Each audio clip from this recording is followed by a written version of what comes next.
male lead and that comrade who saved them shows up at the location the main character is working at.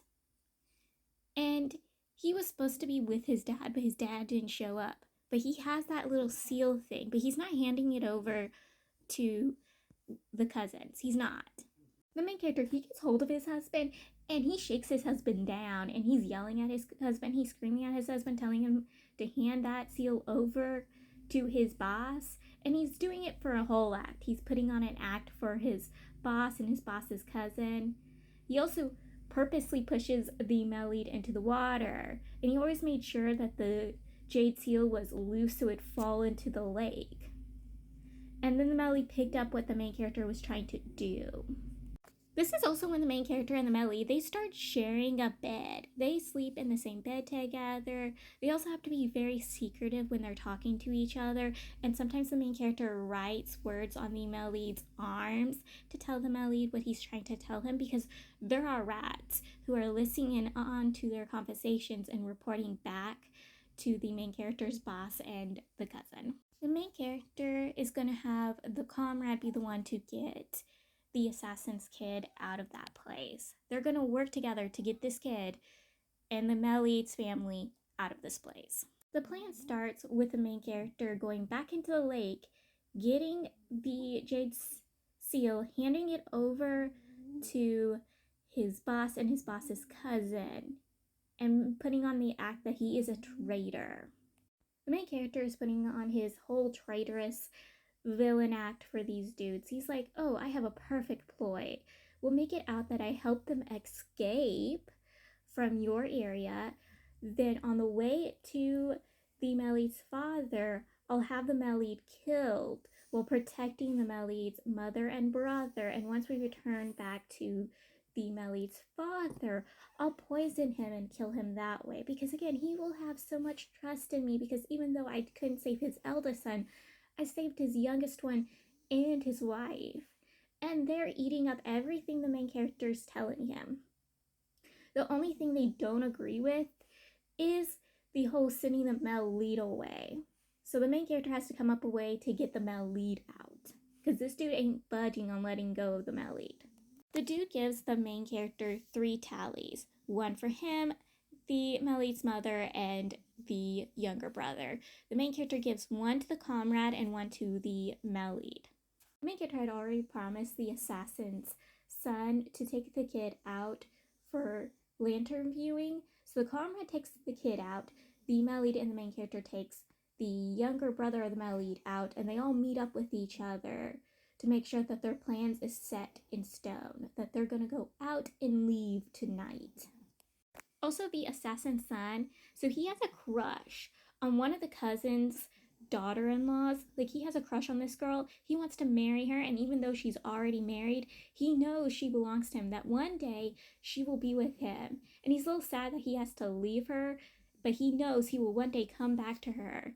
And she, before they leave, gifts him something to remember her of. And she tells him, once we will meet again. And he's like, yeah, we will meet again. And everyone teases him over his little crush. Like, this dude is set in stone to marry this older woman one day. Like, he is set in stone. He wants this girl. He is full on devoted to this girl. And I hope it happens. Though I also see him getting with the male lead's younger brother. But honestly, I do hope that he gets with this older woman. That one day he finds her and gets to be with her.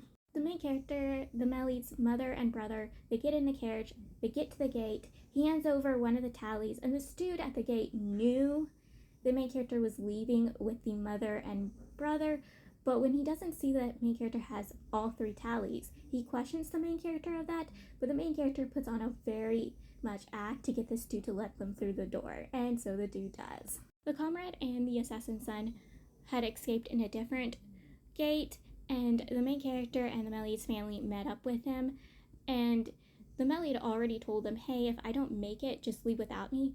And the main character was refusing to leave. Like, he wanted to keep waiting for the male lead. He wasn't gonna leave until the male lead was with them. He wasn't giving anybody the choice. He's like, just give him a few more minutes. Every time they'd be like, hey, we need to go, and the main character's like, a few more minutes. And finally the male lead showed up.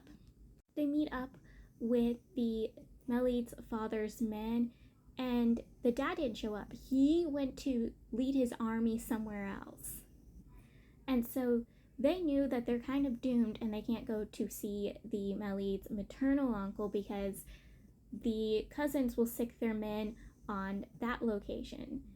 Because again, what his dad did. His dad going and leading his army from the location that he was supposed to keep them at basically caused an issue. And the dude is already sticking out for them because, again, the main character pulling the ploy he pulled. Yeah, it's so a mess. So they can't go in the location they originally planned to. Or they can't meet up with the Melid's dad. So they plan to go to the main character's home.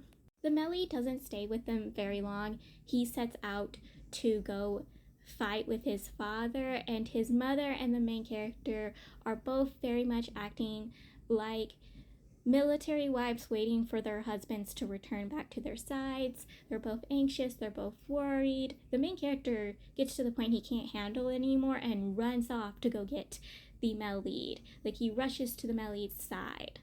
Like, the main character was going to take a boat across the waters to get to the location the Melid was in, except no ferryman wants to take him. The only ferryman that was willing to take him was a bandit. And while they're crossing the waters, the bandit jokes at the main character that the main character should be a little distrusting and a little worried that the bandit might be actually planning to kidnap the main character and take the main character off to be his little wife. And the main character goes, "Does that actually happen for you?" And the dude goes, "Yes, it actually does work that way." But he doesn't do that. He sets the main character free. But he does tell the main character he's pretty good looking. And I'm like, this poor male lead, every time he turns his back on the main character, somebody's trying to take his wife. Someone is trying to be like, "Oh, you can come with me. You can stay with me." Like, dude needs to lock his wife up. Or at least tie his wife down. The main character also finds out from the bandit that his future father-in-law is dead. His father-in-law died during the fight he set off instead of meeting with his family.